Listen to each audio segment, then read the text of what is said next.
You're listening to Weather with Enthusiasm.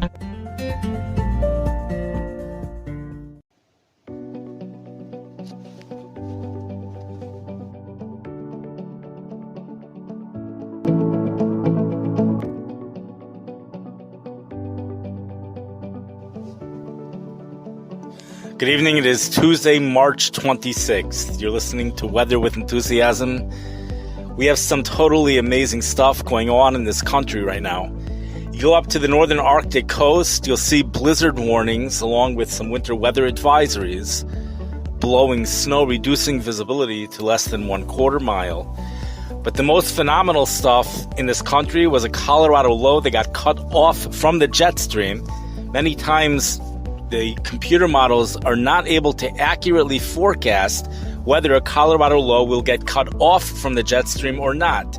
And it's kind of left hanging there in the open. Another thing is that computer models are not always accurate when forecasting how much wraparound moisture there will be in a storm system, especially ones which are intensifying. This one was actually in a weakening phase. Once it becomes cut off, that I've noticed they tend to weaken, but nonetheless, when they become cut off, they become rather stationary, and areas which have been receiving the snow continue to receive the snow. In recent years, this has been quite common with Colorado Lows, especially this time of the year. That's what I've noticed, and they've been dumping gigantic amounts of snow to the upper Midwest. What makes this storm in this particular season totally remarkable is the winter season. Actually, there was very little snow in many of the cities. For example, Minneapolis, Minnesota saw only 17.3 inches of snow from December, January, and February during their winter. Now, you're going to hear different amounts, but you see, sometimes you'll see it will say Twin Cities got only 14.3 inches. And the record is 14.2 inches set back in 1930. So they were holding it, basically breaking a record. One of the airports did get 17.3, but they were holding it, breaking a record for the minimal amount of snow ever within a season. But then they got this snowstorm. It kind of came as in two different snowstorms with a rainstorm in between. Storm number 1 brought 8.2 inches of snow to Minneapolis on Sunday. This was followed by rain and then a forecasted 2 to 4 inches after that. So the amount of snow that's on the ground, well, you would have at least that 2 to 4 inches, and then whatever's left over after the rain from those 8 inches. I guess a rough estimate, you probably have 6 inches on the ground. I don't know, because it would be nice to speak to someone who's actually there. They would have a clear idea of this. There are places, however, where it never changed to rain at all. It remained snow the entire time. So those areas, all the way up in Duluth, those areas that got between 15 and 20 inches of snow, those places, not only did they get a lot more snow, but since it never changed to rain, all of that snow is on the ground. So they really got a phenomenal blizzard up there. And the winds have been tremendous this evening. What's also very remarkable this evening is the lack of acknowledgement from the National Weather Service of the tremendous gusts that have been occurring here in West Rogers Park. Yet there's no wind advisory or high wind warning or anything. It's as if there's a lack of awareness from the National Weather Service regarding this wind event. Perhaps it's very localized here in West Rogers Park for this evening. Earlier today, the gusts were all over the place. There were special weather statements issued, and that was something that did acknowledge it eventually at some point this evening. This Colorado Low is on its way out. Nonetheless, Snow Squall Watch has been issued by the Canadian Environmental Canada for portions of Lake Superior and areas around there, or Lake Huron. We have a Snow Squall Watch in effect for one of the Great Lakes areas. You can look it up in the Storm Shield app. We'll have more information or on windy.com. And I want to go back and review something that happened back Friday, March 22nd here in the Midwest. This is totally remarkable. We spoke about this clipper system that moved through the area.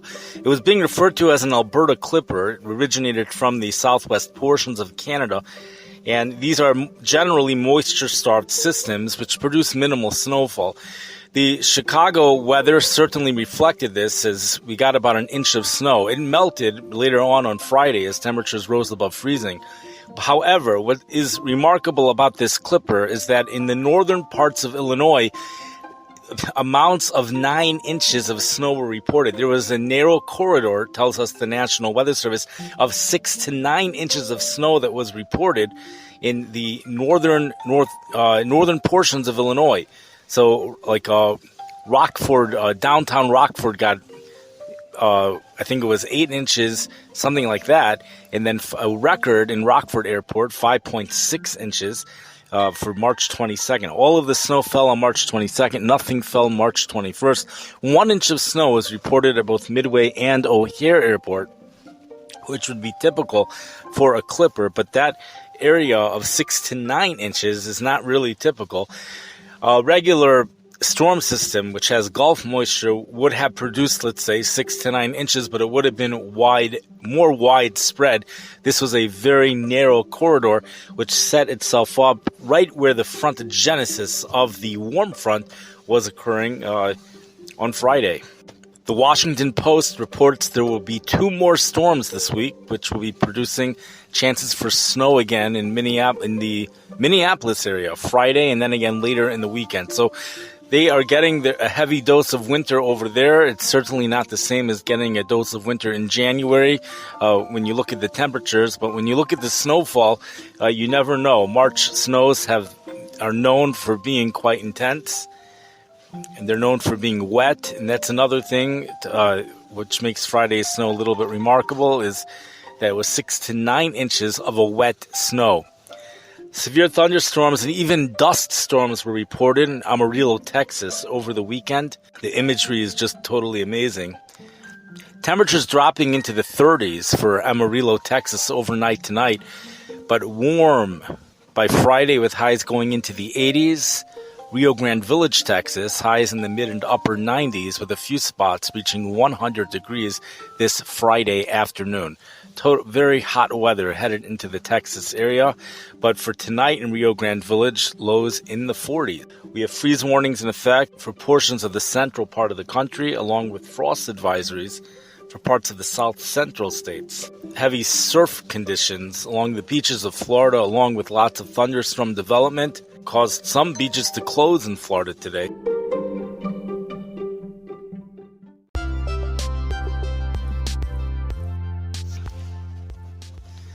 At 9 p.m. Central Daylight Time, March 26th, Tuesday evening, surface observations indicated an area of low pressure located over Lake Superior with a minimum central pressure of 991 millibars, 29.26 inches of mercury.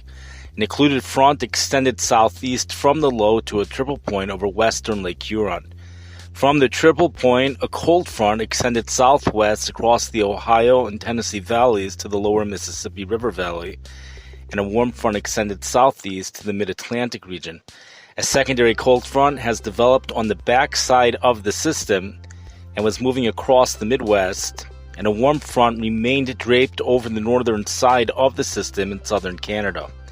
National Weather Service Doppler radar indicated light, scattered snow showers were ongoing over parts of the upper Midwest, and light to moderate rainfall and wintry mixed precipitation was falling over portions of the Ohio Valley and eastern Great Lakes. Gusty winds continued across the upper Midwest and Great Lakes this evening, with gusts up to 20 to 30 miles per hour with localized higher gusts. That comes from the Storm Prediction Center. This is storm summary number 5 for the Plains to the Upper Midwest Winter Storm, National Weather Service Weather Prediction Center, College Park, Maryland. This was issued 10 o'clock p.m. Central Daylight Time, Tuesday, March 26, 2024. Selected preliminary storm total snowfall in inches from 7 a.m. Central Daylight Time, Saturday, March 23rd, through 9 p.m. Central Daylight Time, Tuesday, March 26th. First, we're just going to read the top snowfall totals in each state. In Michigan, top snowfall total 11 inches in a city called Chassell, Chassel. There was another city in Michigan that also got 11 inches, which was Kearsarge. And then Twin Lakes got 10 inches. In Minnesota, the top city got 21.6 inches, and 2 weather stations reported that. One of them was 7.9 miles southwest of Duluth. Another one was 2 miles northwest of Gary in New Duluth. We also had several 18 to 18.3 inches, 4 miles east-southeast of Casino, 5.1 miles north of Pilliger, 6 miles west-northwest of Lake Shore. Many more cities reported in between 15 to 18 inches in Minnesota. Top inches in North Dakota, Golden Valley, 8 inches. In Wisconsin, the highest reported total was both in 5.9 miles northeast of Burnhamwood, 14.5 inches. Hawthorne, Wisconsin, 14 inches. Foxborough, Wisconsin, 14 inches. Here's some selected preliminary peak wind gusts in miles per hour earlier in the event. Douglas Pass, 1 mile west of there in Colorado, 63 mile per hour wind gust. In Kansas, a 60 mile per hour wind gust at Ogden, Kansas. There was another damaging wind gust in 3 other cities in Kansas. One was 7 miles southeast of Manhattan, Kansas. 59 mile per hour wind gusts there. Hutchinson, Kansas, and in Hutchinson Municipal Airport, both of them 58 mile per hour wind gusts. Nebraska, a 63 mile per hour wind gust at Broken Bow Municipal Airport.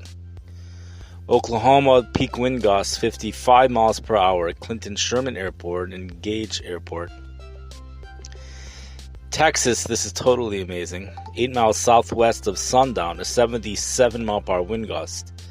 1 mile north of the Lubbock Airport, 73 mile per hour wind gust in Texas. 6 miles south of Alton in Texas, 69 mile per hour wind gust.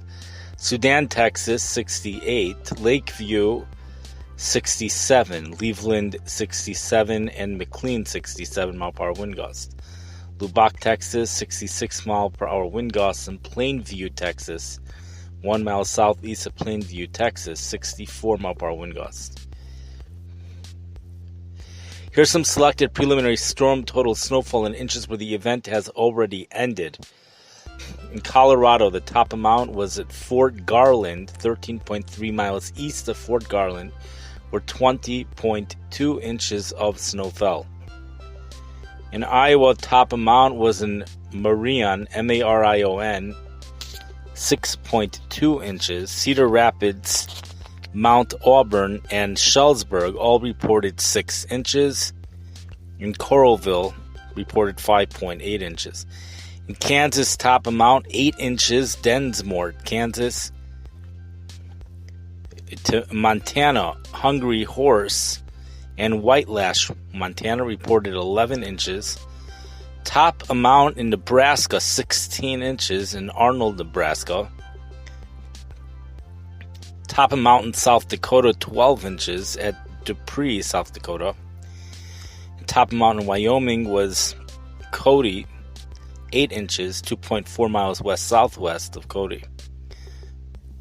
The main surface low is forecasted to continue moving northeast into southern Canada, and the trailing cold front will push east towards the east coast on Wednesday. Some snow showers may linger over portions of the upper Midwest through Wednesday, with additional snow accumulations of 1 to 4 inches possible in parts of northern Minnesota and the Michigan Upper Peninsula. Lake effect enhancement may result in locally higher snow amounts. Gusty winds may lead to areas of blowing snow, even for areas where snowfall has already come to an end. Rain showers and thunderstorms in the warm sector to the east of the system will progress east ahead of the cold front, spreading across the East Coast Wednesday into Thursday. The next storm summary will be issued by the Weather Prediction Center at 10 o'clock a.m. Central Daylight Time. Please refer to your local National Weather Service office for additional information on this event.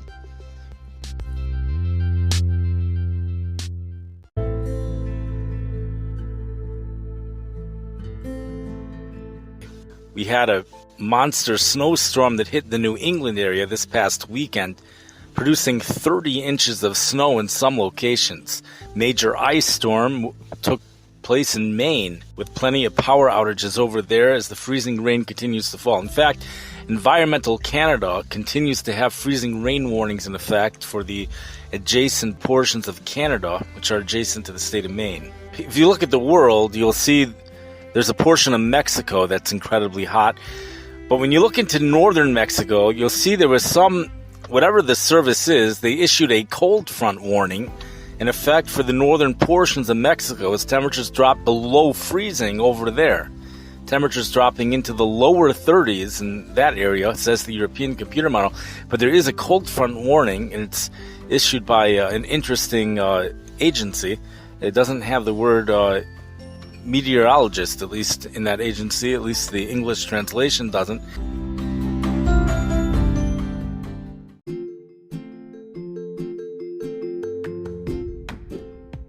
India has a building heat wave over there as temperatures go into the mid and even perhaps upper hundreds in Ahmedabad, India. It's in the province of Gujarat. Very hot today with high temperature of 41 degrees Celsius. That's 106 degrees Fahrenheit. Current temperature 93 degrees. Overnight lows tonight 80 degrees. Highs tomorrow near 104 degrees. You know, for next week, highs near 103 to 105 degrees, Tuesday, Wednesday, Thursday, and Friday. That comes from AccuWeather. New Delhi, India has high temperatures going into the upper 90s for the next several days. Lows in the mid-70s. Temperatures will be going into the low hundreds for next week. Juba, South Sudan, which I believe is the capital, we actually do have a cool down according to AccuWeather. For today, highs only in the low 90s. Tomorrow high is in the upper 90s. It's usually associated with an increase in humidity, but temperatures going back into the low to mid hundreds by Friday. Highs in 104 degrees. Hot weather over there. There's also an extreme level of dust. In Amarillo, Texas again. AccuWeather is calling for highs in the low 80s Friday, Shabbos, and Sunday. Lows tonight in the low 30s. So the big change will be taking place. You have Friday morning temperature mid-40s, low 80s by afternoon.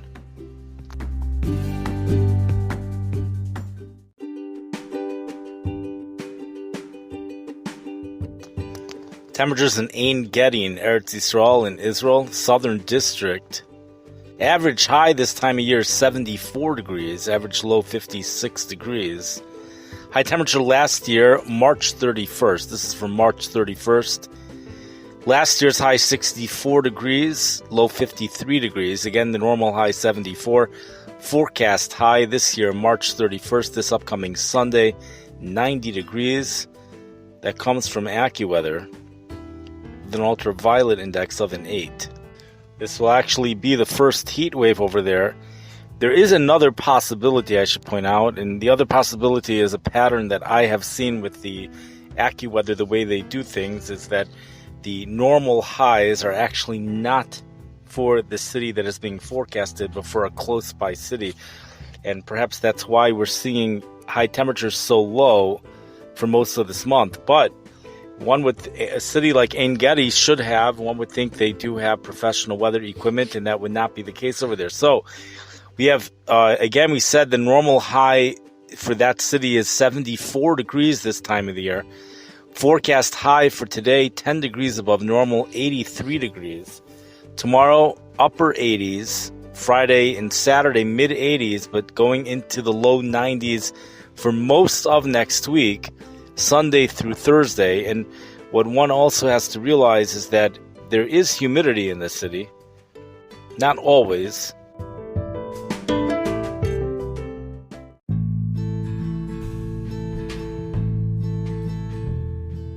Just going to read one little thing from AccuWeather regarding the severe weather threat for Wednesday, which is actually already Wednesday. This is March 27th. Wednesday, the threat of severe weather will shift further to the east across northern Florida and northward across the Atlantic coast into the southeastern portions of Georgia and South Carolina. The main threats from Wednesday to Wednesday night will be from strong wind gusts and flash flooding. A small number of the strongest storms may produce a brief tornado or waterspout. Some of the major cities at risk for severe weather include Jacksonville, Florida, Savannah, Georgia, and Charleston, South Carolina. There also will be a severe weather risk in the Texas area Wednesday. The main risk from the Texas storms will be large hail and strong wind gusts from San Antonio to close to Dallas.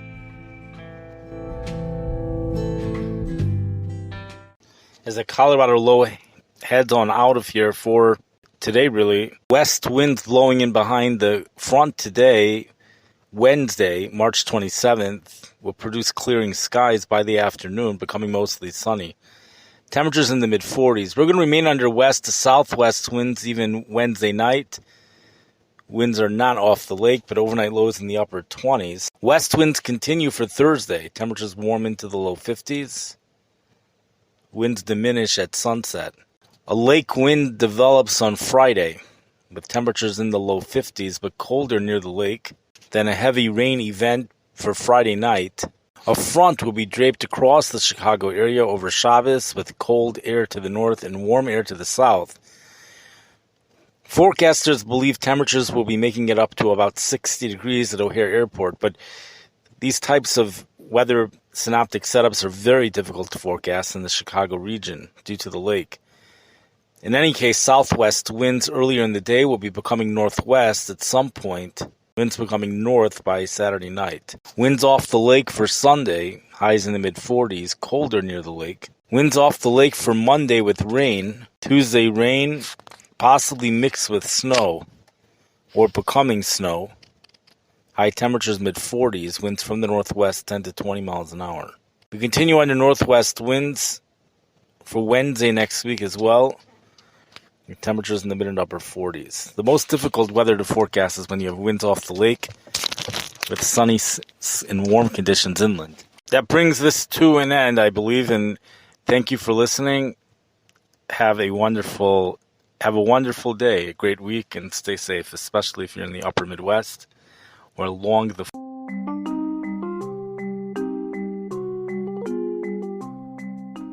You've been listening to Weather with Enthusiasm. This podcast can be found on almost every platform where podcasts are available. The following is a trailer for a podcast called Arctic Weather or Arctic Heat. Extreme heat warning is in effect for portions of the Arctic today. Low 90s for the Arctic Circle. The Arctic is actually warming 3 times quicker than any other part of the world. We had portions of Siberia that saw several days with temperatures in the mid and upper 90s. This is a heat dome that has set itself up over in Antarctica and has collided with an atmospheric river coming from the tropics. We have an unbelievable heat dome that's situated itself actually right along the Arctic coast. The city Hardy, Alaska is expected to have 3 consecutive days with high temperatures in the low 90s. There's only been 13 other times where the temperature has hit 90 degrees in that city. This is the podcast called Arctic Weather or Arctic Heat. Can be found on Spotify or Spreaker with podcaster Simcha Lefton. Additional episodes for $5 a month on Spreaker.com. Hey, Sosav, you're going to tell us what the weather is. Like, hey, Sosav, you're in Chicago right now.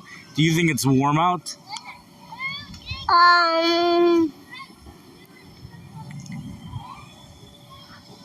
Cold warm. Cold warm? Yeah, it means that it's a little warm, but it's a little cold. It's a little warm, but a little cold. Was it hot yesterday or Friday? Was it hot on Friday? Yeah. Yeah? What did you do Friday? How do you know it was hot? What did you go? Because I remember. You remember. Right, Friday was very hot. It was well into the 90s. I don't know how hot it was. It rained in the morning, it did. Then it became really humid. And at night it did, but in the afternoon it was really hot. In